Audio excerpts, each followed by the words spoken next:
So kahit isa lang pala pwede.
Pupuntahan ko na siya, si Cynthia, sa isang barangay dito kung saan siya nakatira, at para ipaabot sa kanya yung may tumulong na sa kanya para pambili ng oxygen at dagdag din sa gamot.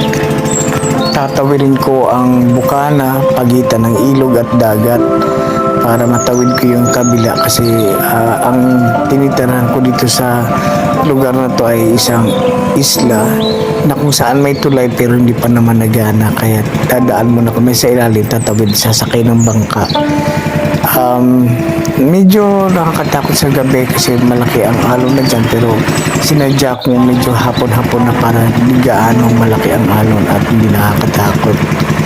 Pero ganoon pa man, hindi ko ininda yun kasi gusto ko maiabot na sa kanya yung tulong pinansyal, at the following day niyan ay makabalik na ako ng Manila dahil marami din naghihintay sa akin ng mga event at mga appointment. Tapos yan, sasakay pa ako ng tricycle dyan. So bago makarating nung makatawid sa, na ako, saan siya nakatira, sasakay pa ako ng tricycle papunta doon sa kanilang barangay, barangay Pulo. Doon muna ako para bago ko ihatid yung padala.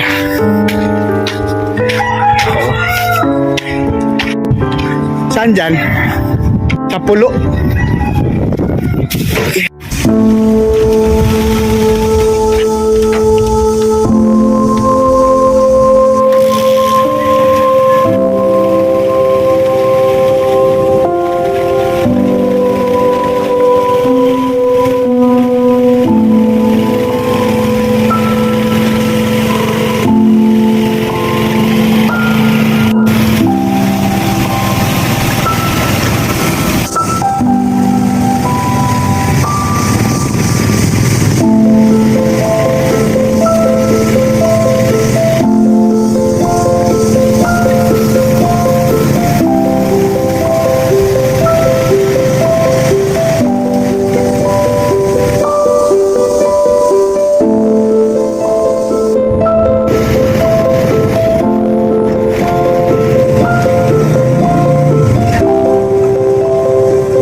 Piskoy ang iro.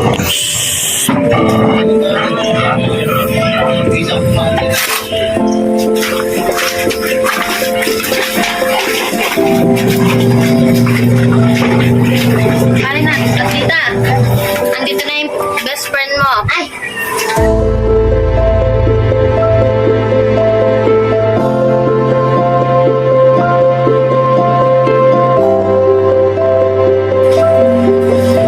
Ano, nakahiga? Nagpahinga? Nagpahinga? Higa siya. Ayos lang po dyan. Sige, pahinga. Yan. At least nakakakaya mo nang bumaba. Hindi na kagaya nung nating nakahiga ka, pero hinihingal. Hinihingal. O, anong kinakain mo? Putas lang. Ano ba yan? Inatake ka kagabi? Hindi naman. Anong isang gabi? Aalis man ako mamayang bukas sa madaling araw. May kahit pa paano, hindi naman talaga 100% na alam mo naman, gano'n. Kaya lang po. Oo, yung emergency or pagkain or yung kagaya na, magkano yung binili yung ng oxygen ng nakaraan, ng bago lang? Ngayon po, bumili ako ng bagong medyo malaki po. Sa tangke na. Malaki ang tangke. Maliit lang po siya pero mas mataba po ng konti. Sa kanila pa rin ang tangke. Hindi po. Wala po kasi Palitan. wala na po ako nabibilihan dito ay. Ano yun? Swap lang. Opo, sok na lang. O laman lang ang binibili nyo? Laman na lang po. Laman. Pero ibabalik nyo pa rin yung tangke dun sa kung saan kayo bumili. Opo, kasi malaki po ito ay. Okay. Kay Nora, cellphone number niya at saka kay Joe. Si Joe, pwede niyo pong yung number ni Joe, Joe Hyman, pwede siyang mag-encash dun sa maliit na bagay na tulong na pwedeng siya na rin mag-encash or si Nora para mapaabot dito kay Cynthia. Hindi naman dadaan sa akin, it's okay. Basta direktang nakipag-communicate sa inyo. Yung tutugon doon sa panawagan natin sa Facebook. Kasi na-post na sa Facebook, sa YouTube ko. Andun na rin. Tapos, sila po ang nagbabantay kay Cynthia. Actually, na rin, dahil gawa ng, just in case kung ina-atake siya, meron naman siya magagamit na oxygen. Parang hose lang? Oo. Oo. Kasi mas tipid daw yun. Kumpara doon sa... Pa sa ilalim yun. Kumpara doon sa mask na ganun, singaw kasi yun, hindi aabot ng 24 hours yun. No. Ito. Hindi malagkit na katagan niya. Yung mask kasi, hindi siya sisingaw pa yun, tapos yun na nakadirekta naman siya. Magpagaling ka, kaya pa yan gumaling sin. Huwag lang ma-stress, kaya pa yan. Pala ay isang ex-OFW. Yan si Nora. Nakailang taon ka dun sa sa abroad? 1 year and 5 months. 1 year, 5 months. Anong trabaho mo doon? Sa bahay. Sa bahay. Tapos anong nangyari? Ba't hindi mo tinapos ang kontrata or tinapos mo? Hindi ko natapos kasi nagkaroon pa ako ng sakit. Nagkaroon ako ng kidneys doon. Tapos obligado kailangan umuwi, Ayaw pa sana payagan. Hinihiling ko lang para magdamot dito sa Pilipinas.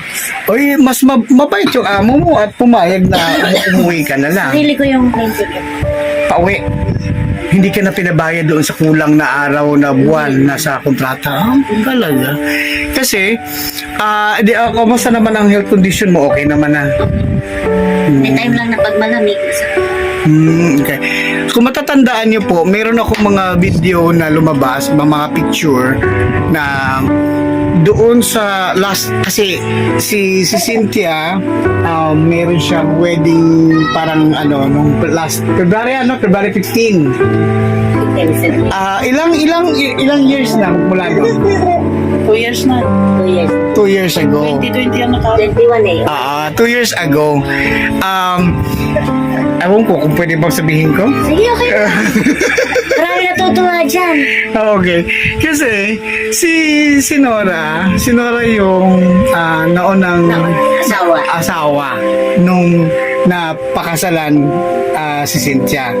Pero si Cynthia ang napakasalan. Anong kasal na yun? Dito lang naman yun sa mass wedding yun, mass wedding ni... Sino bang nag-ano nun? Ramsey. Pero patay na siya. dito na, Pwede po yun mas wedding dito sa Baler. Pero si Nora ang ex. Pero guys, tinan nyo, ang bait ng Panginoon kasi yung ex, tapos yung present, yung ex nagkaroon pa rin siya na mag-alaga kay Ate Cynthia. Yan, sa Ate Cynthia. So, wala lang din kasi si Nora may anak din na doon sa sa kuya, tapos may anak din sila. So, parang one big happy family lang po sila. Ayoko na siyang i-elaborate yung story kasi ayoko naman siyang gawing parang ano lang. Pero parang kakaiba yung dating kasi hindi lahat ng ganong klaseng mga tao ay kaya ng tumanggap ng or yung alam mo yung sports lang. Kasi ikaw may sarili ka na rin pamilya. Tapos ito ako muna. Ito yung Ako ko sa asawa. okay. si Jaime, saan siya? Pamangkin sa Yung asawa ni Jo ang related ni Teogos. So parang pamangkin na rin ninyong dalawa. Okay. Alright. So yun. So kung ano man ang pwede naming magawa para kay Ate Cynthia, asahan niyo ay agad-agad ipapaabot ko kay Nora at siya kay Jo. Alright. So yun lang po ang update ko. Salamat ulit kay Nilin, kay Girly, The Wonder Nanay, doon kay Joy at saka kay Ronald, at dito kay Nora at saka kay Jo at saka sa pamilya niya. So sa lahat po yung mga nagte-text sa akin kagabi, actually wala pa akong tulog kasi may mga nagme-message. Nagpe-pledge lang, hindi pa naman nagpadala, pero sabi ko, pag ka nagpadala agad-agad papapaabot ko sa iyo para at least maibsan man lang yung intindihin natin. Kaya ikaw, huwag ka na magpapaka-stress kasi isa sa mga atake talaga ang cause is stress. Yung isisipin mo. Hanggat kung saan lang kaya, di ba? Kasi ano naman Diyos lang ang may alam kung hanggang talagang saan tayo kung pwede. Pero hanggat kaya naman, tatakita ka naman lumaban, ang mga tao naman ay tutulong yan kasi nakita nila lumabang ka. Pero kung ikaw mismo panghinaan ka na ng loob, sino pa ba naman ang lalaban sa iyo kung sarili mo lang naman din ang kailangan din lumaban? So, ganun na. Kaming lahat, wala po kaming power to extend more. Ang sa amin is, na-extend lang namin yung assistance. Hindi kami mangangako ng 100% na dugtungan natin. Kasi Diyos lang talaga ang kayang may gawa noon. Ikaw panatagin mo yung loob mo. Yung anak mo, nag-aaral, pumasok. So yun lang po guys. So thank you so much sa lahat ng mga tumutulong at sa mga tutulong pa. Alright, that's all for today guys. So madaling araw akong babiyahe pabalik ng Maynila, and then asahan ko po na once ma-upload ko tong video na to, Cynthia, ma-update ka. So from time to time tatawag ka kasi ito unit na gamit ko ngayon ay hindi ko na nilagyan ng Facebook o Messenger para pag may tumawag hindi siya mapuputol kasi nag-i-edit doon na sa isa para usually kasi hindi ko tinatanggap yung tawag pagka nag-i-edit ako kasi napuputol tapos babalik ulit ako sa zero. Kaya kagabi magdamag akong nag-i-edit. Mayroon akong pending na mga volleyball. Sa volleyball tayo kumukuha ng revenue at least kahit paano. Hopefully, makahabol ako sa cut-off. I will drive them home.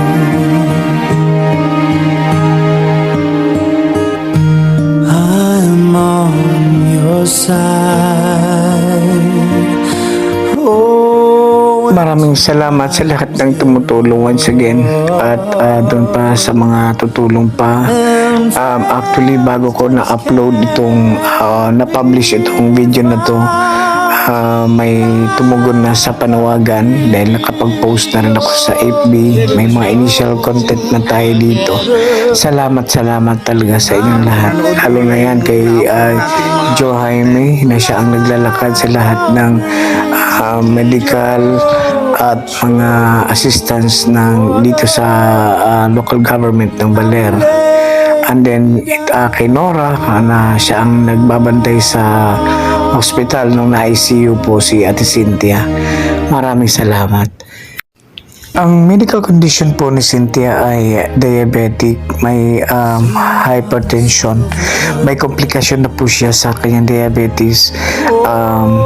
mayroon siyang tubig sa baga, 4 po ang butas ng kanyang heart, at pag inaatake po ay oxygen po ang makakapagpa-revive sa kanya para makapagpahinga ulit. Tapos mayroon pa siyang hospital bill na nakapending, 8,000 yun, plus yung kanyang oxygen na kailangan is halagang 500 or 600 yung laman.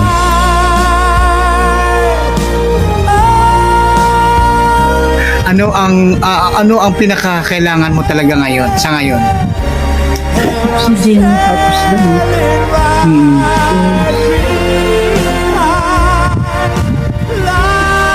Salamat po sa nagtulong.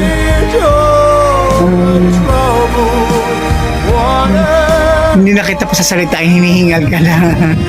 Oo. Basta kapit lang, kapit lang. Pasalamatan natin si Nilin, si Girlie, yung kapitbahay ni Joy, si Joy.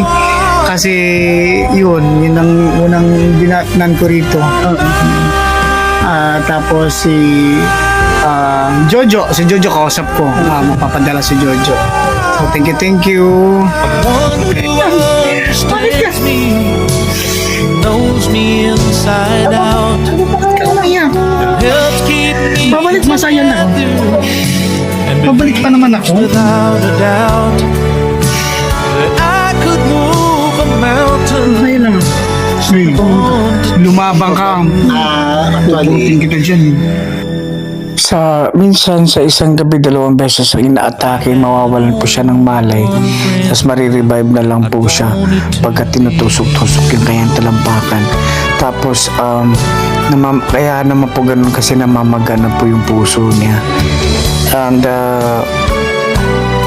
inihingal po siya pagka medyo pinapahaba ko pa pagsalita, kaya pabalik-balik po ang kanyang pamamanas ng buong katawan.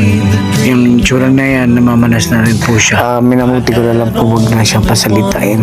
Guys, marami pong salamat sa lahat po na naantig po ang kanilang basilik ng mga puso na kayo po makapagpadala. Kahit barya po yan, tatanggapin po namin. May parating lang po natin kay Cynthia sa Baler. At kung din sa local government po ng Baler, nawagan po kami na mayroon po kayo residente dyan na abutan ng tulong. Kahit ano po, cash or in kind, pwede niyo pong abutan niya. Wala pong kamag-anak yan dyan kasi po ang mga pamilya po niya nasa Davao. Ako po ang nagdala niya dyan, pero kaso lang, nakapag-asawa na po siya. Mayaman lang ako. Sasagutin ko na lahat. Kukunin ko siya. Dadalhin ko sa amin. Kaya lang, sadyang ganun ang buhay. Pero, ganun pa man, swerte tayo na ang kaibigan ko ay may tumutulong sa kanya.